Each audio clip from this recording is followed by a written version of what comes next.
Hello and welcome to English with Sana. This is educator Sadhana Ganjir और आज हम आपकी फर्स्ट फ्लाइट बुक से लेसन पढ़ने वाले हैं। फर्स्ट लेसन जिसका नाम है a letter to God written by G.I. फ्यूएंटिस।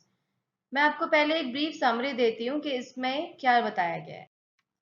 इस लेसन में एक फार्मर के बारे में बताया गया है जिसका नाम है लेंचो, और उसकी जो खेती होती है, उसने जो भी उगाया होता है, उसकी फसल होती है, वो हेल स्टॉर्म आने से मीन्स ओले आने से उसकी फसल नष्ट हो जाती है। तो उसके पास कोई चारा नहीं होता है, तो उसे गॉड में बहुत बिलीफ होता है। तो वो गॉड को एक लेटर लिखते हैं जिसमें वो कुछ पैसों की डिमांड करते हैं। तो फिर उस वो गॉड उन्हें रिप्लाई करते हैं कि नहीं, या उनके साथ क्या होता है वो हम आगे लेसन में देखते हैं। So let's start. So let's read out the lesson. The house, the only one in the entire valley, set on the crest of a low hill. जो लेंचो फार्मर था उसका घर एक घाटी पर ऊंचाई पे था। क्रेस्ट मीन्स हाईएस्ट पॉइंट, तो वो हिल की ऊंचाई पे था। From this height one could see the river and the field of ripe corn dotted with the flowers that always promised a good harvest. वो इतनी ऊंचाई पे था कि वहां से उसे नदियां भी दिखाई देती थी, और अपने जो मकई के कॉर्न के जो फील्ड्स हैं, खेत हैं, वो भी वहां से दिखाई देते थे। That were dotted with the flowers, मतलब डॉटेड मीन्स स्मॉल स्पॉट्स। तो वो स्मॉल स्पॉट्स की तरह दिखाई देते थे खेत में जो फ्लावर्स थे।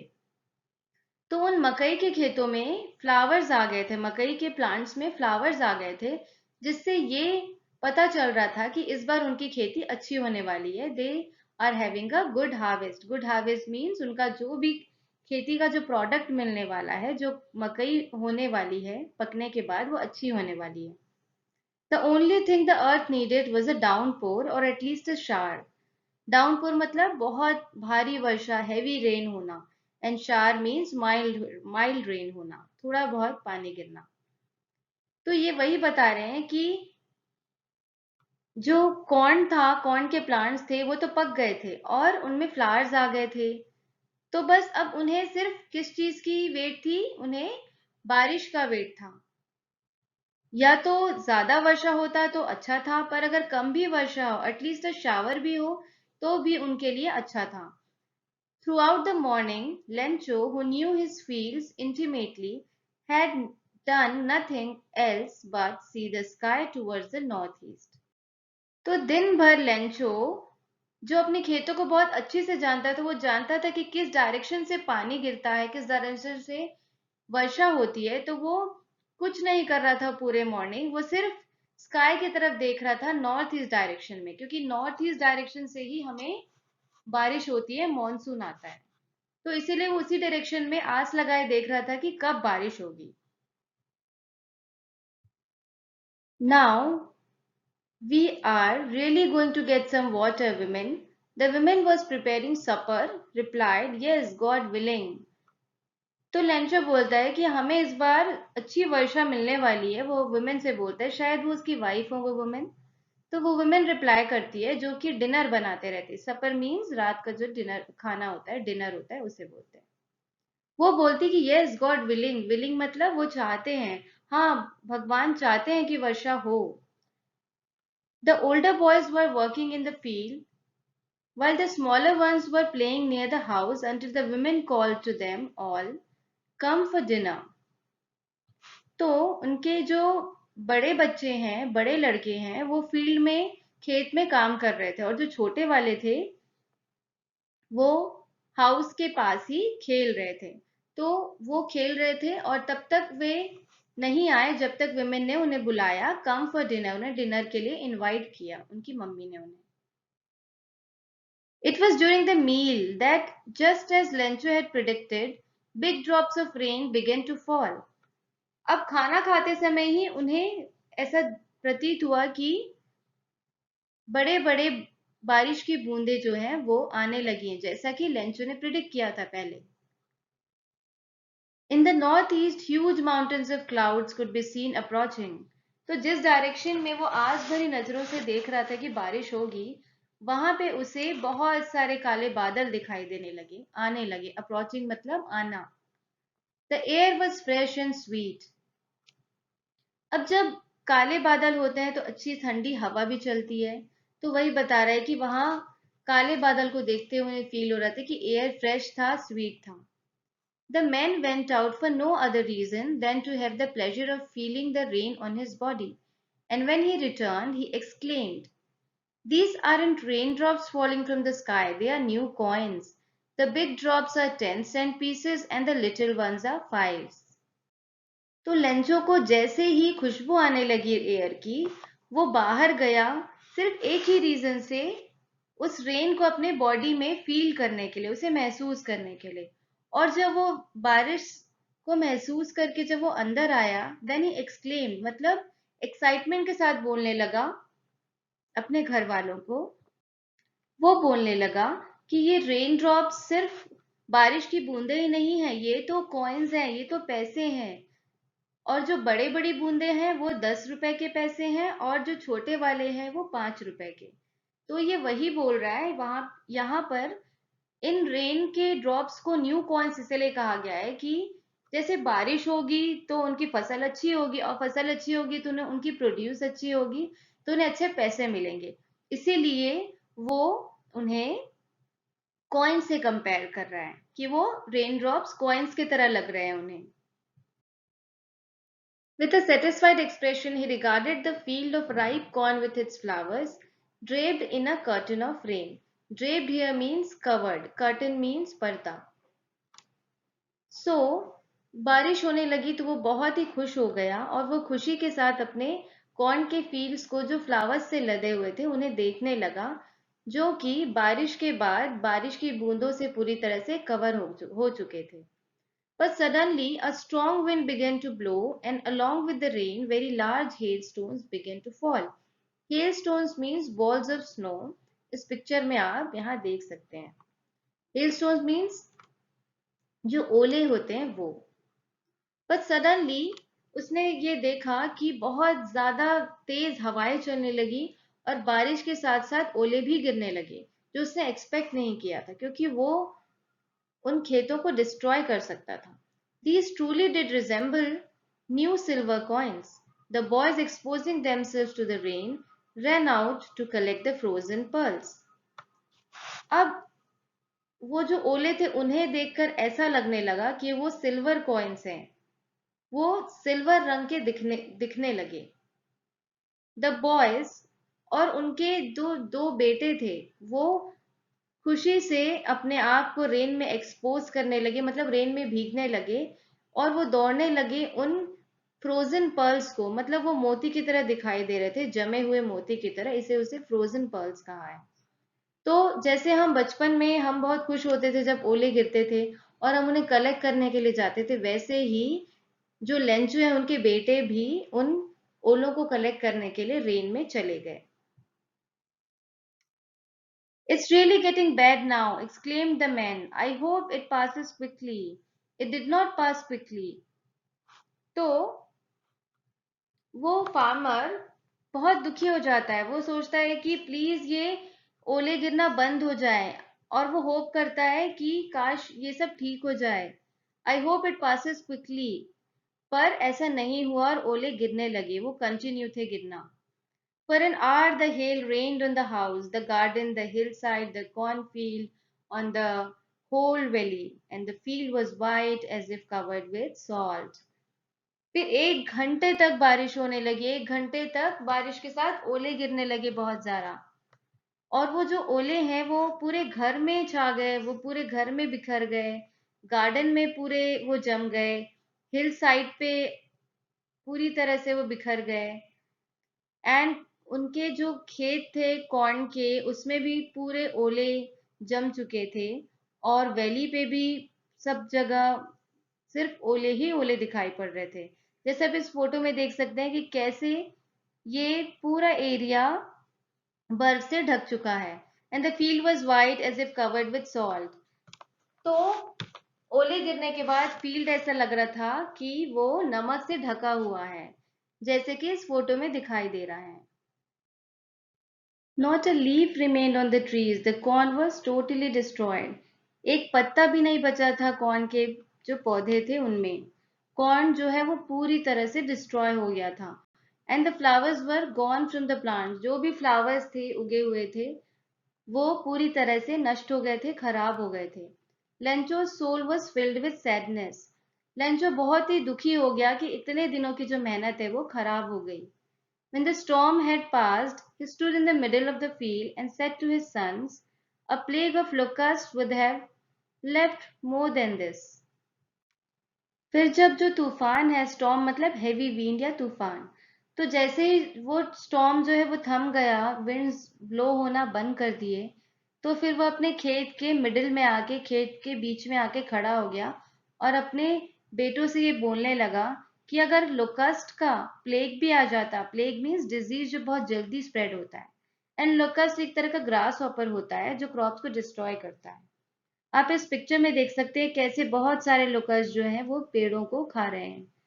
तो वो बोलता है कि अगर लोकस्ट भी इनके पेड़ों पे हमला कर देते तो भी वो कुछ ना कुछ प्लांट या कुछ ना कुछ कॉर्न तो बचा ही रहता, पर इतनी बुरी तरह से ओले गिरने के कारण उसका जो फील्ड है कॉर्न का वो पूरी तरह से डिस्ट्रॉय हो गया है।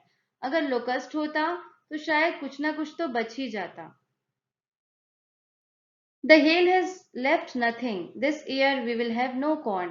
फिर वो बहुत दुखी हो जाता है, वो देखता है कि ओले गिरने से कुछ भी नहीं बचा है, शायद इस साल उन्हें एक भी मकई देखने को नहीं मिलेगी क्योंकि वो पूरा डिस्ट्रॉय हो गया है।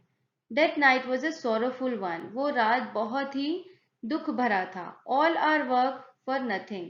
और हमने जितना भी वर्क किया, जो भी काम किया, वो बिल्कुल ही व्यर्थ चला गया, वो किसी काम का नहीं रहा। There's no one who can help us. We'll all go hungry this year. तो वो बोलता है कि हमें मदद करने वाला कोई नहीं है क्योंकि हम तो खेती करते हैं और खेती जो है वो मौसम पे डिपेंड होती है, रेन्स पे डिपेंड होती है, और अगर ओले गिर जाएं तो वो पूरा डिस्ट्रॉय हो जाता है।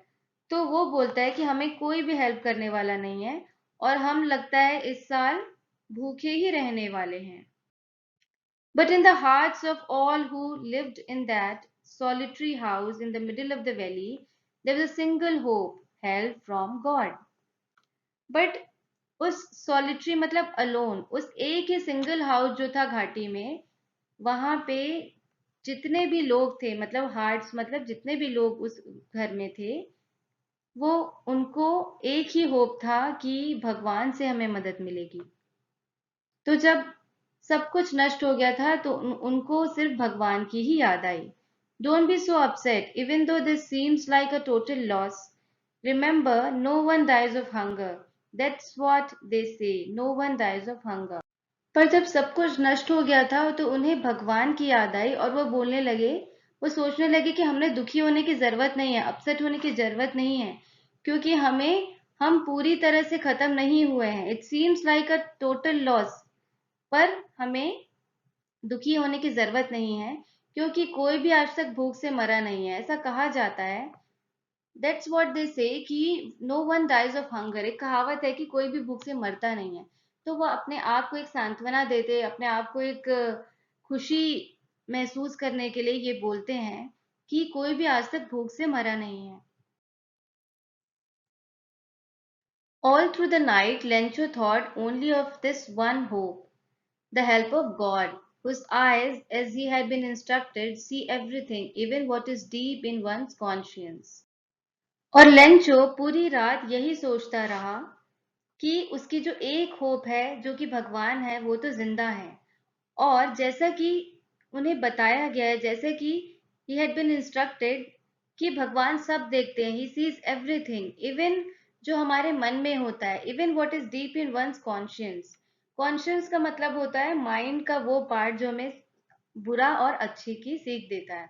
आपने देखा होगा कभी कभी कि मन से आवाज आती है कि नहीं, हम ये काम जो कर रहे हैं वो गलत है या वो अच्छा है, तो उसी को कॉन्शियस बोलते हैं।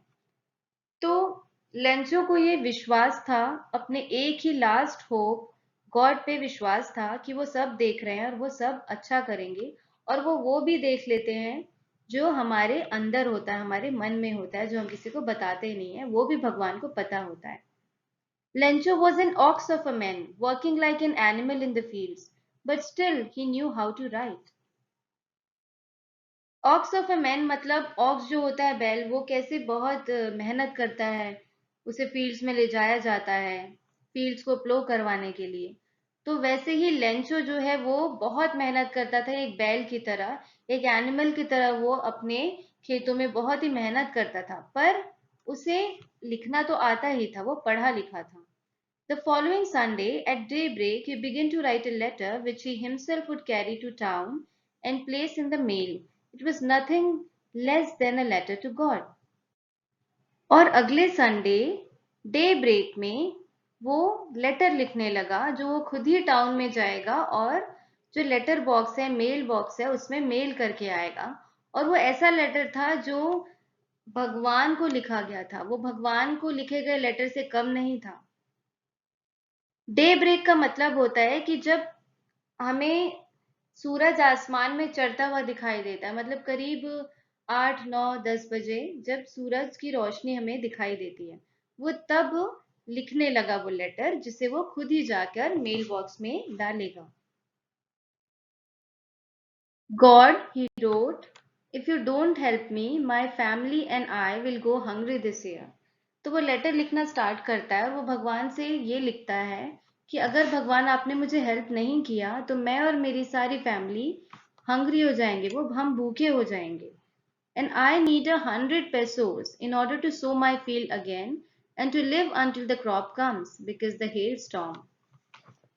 तो वो भगवान से बोलता है कि उसे 100 pesos चाहिए, जैसे कि हम रुपया करेंसी यूज करते हैं, रुपीस, वैसे ही लेटिन अमेरिकन कंट्रीज में, जो कि आप इन पिक्चर में देख सकते हैं, यहाँ पे बोलीविया, अर्जेंटीना, ये वाले पूरे इलाके में इन्हें लेटिन अमेरिकन कंट्रीज कहा जाता है। तो यहाँ पे जो करेंसी है वो है पेसोस। तो जो फार्मर है, लेंचो है, वो बोलता है कि मुझे अपने फील्ड, जो कॉर्न के फील्ड्स हैं, उनको फिर से उगाना है, सीड्स उगाना है, तो आप मुझे 100 pesos दे दीजिए। एंड जब तक ये फील्ड उग नहीं जाते और क्रॉप नहीं आ जाते, उग नहीं जाते, तब तक मैं उन पैसों से अपनी जिंदगी चला लूंगा, क्योंकि हेल स्टॉर्म्स ने मेरे सारे फसलों को नष्ट कर दिया है, खराब कर दिया है। He wrote to God on the envelope, put the letter inside, and still troubled, went to town. At the post office, he placed a stamp on the letter and dropped it in the mailbox. Now, one of the employees, who was a postman and also helped at the post office, went to his boss laughing heartily and showed him the letter to God. अब जैसे ही mail box में उसने letter तो डाल दिया था farmer ने, फिर जैसे एक एम्प्लॉय को वो लेटर मिला जो कि एक पोस्टमैन भी था, वो सीधे अपने बॉस के पास गया हंसते हुए बहुत जोर जोर से, और उसे लेटर दिखाया कि देखो किसी ने गॉड को लेटर लिखा है। Never in his career as a postman had he known that address. और अपने पूरे करियर में इतने सारे लेटर्स आए हैं जिसमें कभी भी गॉड को किसी ने लेटर नहीं लिखा है, गॉड को एज अ एड्रेस नहीं शो किया है। The postmaster, a fat, amiable fellow, also broke out laughing. But almost immediately he turned serious and tapping the letter on his desk commented, "What faith! I wish I had the faith of the men who wrote this letter." फिर वो जो postman है वो अपने head के पास गया, मतलब post master के पास गया, जो कि एक फैट सा, फ्रेंडली सा इंसान था।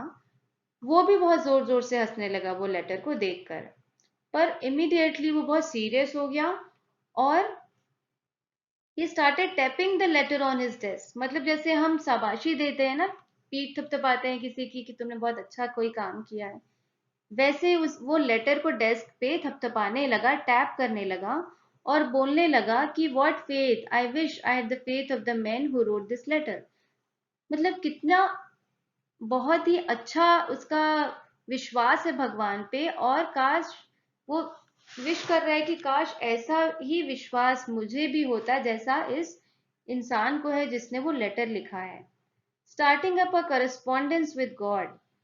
करस्पॉन्डेंस मीन्स हम किसी से कम्युनिकेट करते हैं लेटर्स लिख के, थ्रू राइटिंग लेटर्स। तो वो कैसे करस्पॉन्ड कर रहा है, मीन्स कैसे कम्युनिकेट कर रहा है गॉड से, लेटर लिख के।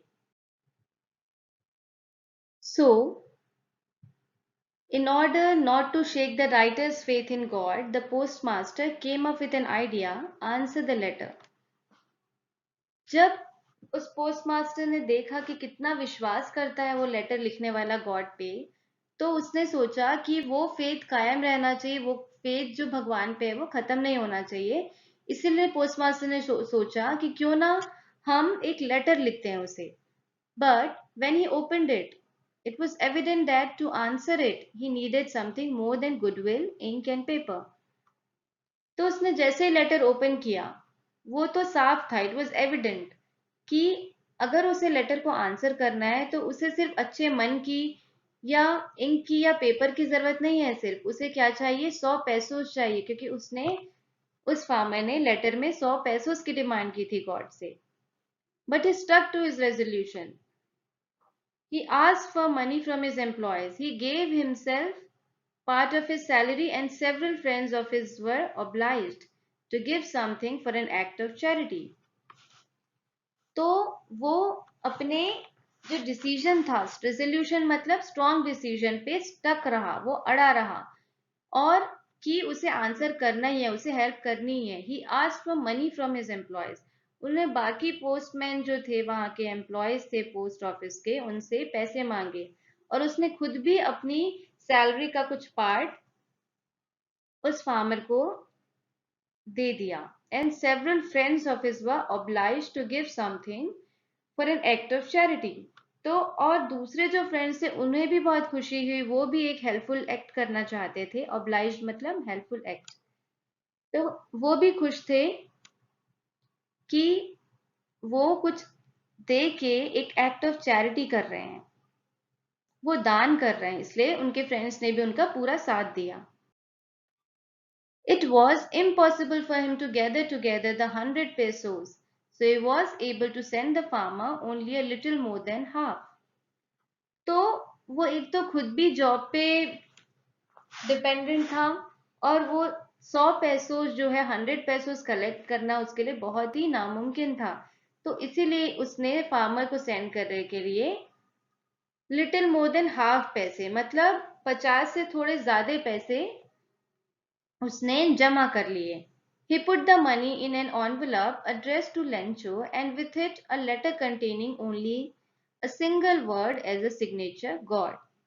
तो जब वो आधे से ज्यादा पैसे इकट्ठे हो गए, तो उसने एनवलप में डालकर लेंचो का नाम लिखकर, एड्रेस में लेंचो का नाम लिखकर उसने सिर्फ भेजने वाले में सिर्फ एक नाम लिखा, गॉड, कि वो गॉड की तरफ से लेटर आ रहा है, और उसे सेंड कर दिया। The following Sunday, Lencho came a bit earlier than usual to ask if there was a letter for him। तो नेक्स्ट संडे फिर क्या हुआ कि लेंचो जैसे नॉर्मली आता है उससे थोड़ी जल्दी आ गया ये पूछने के लिए, क्योंकि वो ईगर था कि उसके लेटर का क्या हुआ। तो इसलिए वो थोड़े जल्दी आ गया पोस्ट ऑफिस में और पूछने लगा कि क्या मेरे लिए कोई लेटर आया है। It was the postman himself who handed the letter to him, while the postmaster, experiencing the contentment of a man who has performed a good deed, looked on from his office।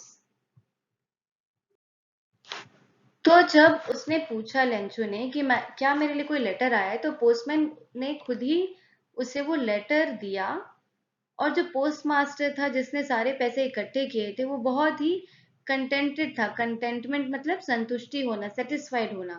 तो वो बहुत satisfied था कि उसने good deed किया, एक अच्छा काम किया है। तो अपने ऑफिस से उसे देखता रहा कि वो कैसे वो लेटर को दे रहा है, और वो खुश था कि उसने एक अच्छा काम किया। Lencho showed not the slightest surprise on seeing the money, such was his confidence। अब जैसे ही उसने एनवलप खोल के देखा, तो उसने देखा कि उसे पैसे मिल चुके हैं, भगवान का रिप्लाई आ चुका है। बट उसे बिल्कुल भी सरप्राइज नहीं हुआ, बिल्कुल भी आश्चर्य नहीं हुआ, क्योंकि उसे कॉन्फिडेंस था, उसे इतना कॉन्फिडेंस था भगवान पे कि वो जरूर उसे रिप्लाई करेंगे। इसलिए उन्हें लेटर को देखकर उसे बिल्कुल भी आश्चर्यचकित वो नहीं हुआ। But he became angry when he counted the money. वो मनी देखकर आश्चर्य तो नहीं हुआ, बट बहुत ही गुस्सा हो गया जब उसने मनी काउंट करना स्टार्ट किया, क्योंकि उसने लेटर में लिखा था कि उसे 100 पैसों चाहिए, पर उसे उससे कम मिले थे। God could not have made a mistake, nor could he have denied Lencho what he had requested. उसके मन में यह आने लगा कि भगवान तो मिस्टेक नहीं कर सकते, ना ही वो उसे डिनाई कर सकते, उसे मना कर सकते हैं लेंचो ने जो भी उन्हें मांगा है, क्योंकि उन्हें 100 पैसे मांगे थे, उसे उतने ही मिलने चाहिए, पर उसे कम मिले हैं, मतलब जरूर वो पैसे किसी और ने ले लिए होंगे। Immediately, Lencho went up to the window to ask for paper and ink. फिर उसी समय लेंचो जो है वो जो विंडो पे गया, जैसे यहाँ पे देख रहे हैं आप कि जो कस्टमर्स को देखने के लिए एक विंडो होता है जहाँ पे वो उनसे बात कर सकते हैं, तो वो विंडो पे गए और पेपर और इंक के लिए उन्होंने पूछा कि मुझे पेपर और इंक चाहिए। On the public writing table he started to write with much wrinkling of his brow caused by the effort he had to make to express his ideas। तो वो जो पब्लिक राइटिंग टेबल है यहाँ पे देख सकते हैं आप, वहां पे वो स्टार्ट करने लगा लिखना गॉड को विथ मच रिंकलिंग। रिंकलिंग मतलब रिंकल जो आ जाते, लाइंस आ जाती है हमारे चेहरे पे, तो उसकी आईब्रोज पे वो एक रिंकल आ गया था, वो डिस्टर्ब था कि वो उसे एफर्ट करना पड़ रहा था अपने आइडियाज को बताने के लिए, क्योंकि वो दुखी था, वो आश्चर्य था कि कैसे उसके पास कम पैसे आ गए जबकि उन्होंने ज्यादा पैसों की डिमांड की थी। When he finished, he went to the window to buy a stamp which he licked and then affixed to the envelope with a blow of his fist। फिर जब उसने लिखना बंद कर दिया, लिखना खत्म कर दिया, फिर वो विंडो पे स्टैंप लेने गया, उसे चिपकाया एंड उसने अपने फिस्ट से मतलब अपने मुक्के से उसे बंद किया। The moment the letter fell into the mailbox, the postmaster went to open it। अब जब लेंचो ने वो लेटर लिखकर जैसे ही मेल बॉक्स में डाला, तो पोस्ट मास्टर ने झट से उसी समय उसे ओपन करने के लिए वो चला गया, क्योंकि उसे लगा पोस्ट मास्टर को कि शायद वो उस लेटर में कुछ अच्छी बातें लिखा होगा, बहुत खुश होगा कि उसे पैसे मिल गए, भगवान की तरफ से उसे आंसर मिल गया है।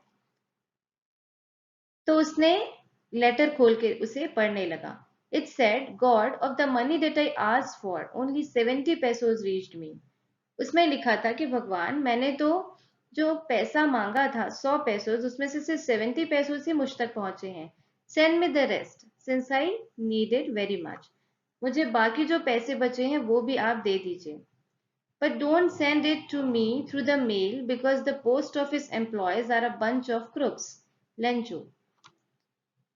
तो उस लेटर में लिखा था लेंचो ने कि आप जो बचे हुए 30 पैसों है वो मेल से या पोस्ट ऑफिस के थ्रू मत भेजिएगा, वो आप किसी और तरीके से भेजिएगा, क्योंकि जो पोस्ट ऑफिस के एम्प्लॉयज हैं, जो काम करने वाले हैं वहां पे, वो सारे चीट्स हैं, वो चीटर्स हैं।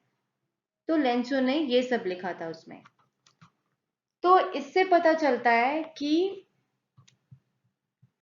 लेंचो को लग रहा था कि शायद वो 30 पैसों जो है, जो 30 पैसों जो कम पड़ गए थे, वो उन पोस्ट ऑफिस के एम्प्लॉयज में रख लिया होगा और उन्होंने उसके साथ चीट किया है। तो एक तरफ मॉरल ऑफ द स्टोरी ये बताती है कि हमें अगर किसी चीज में बहुत ज्यादा विश्वास होता है तो भगवान हमें किसी न किसी तरीके से वो किसी इंसान के थ्रू हमारी हेल्प कर ही देते हैं। जैसे कि लेंचो का सब कुछ तबाह हो गया था, पर उसे भगवान पे बहुत ज्यादा विश्वास था कि उसने उसे लेटर लिखा और पैसों की डिमांड की, और उसे किसी इंसान के थ्रू वो जो उसकी डिजायर थी, वो जो विश थी, वो पूरी भी हो गई। पर दूसरी तरफ ये भी शो किया गया है कि वो कितना ग्रेडी और अनग्रेटफुल था, अनथैंकफुल था, कि जिसने उसे पैसे भेजे वो उसी पे ब्लेम करने लगा, उन्हें ही भरा बुरा सोचने लगा, उनके बारे में बुरा कहने लगा। So this is the end of the story. Hope you like the lesson. And if you like the lesson, do share with the other people as well. And thank you, and subscribe for more such educational videos, and happy learning.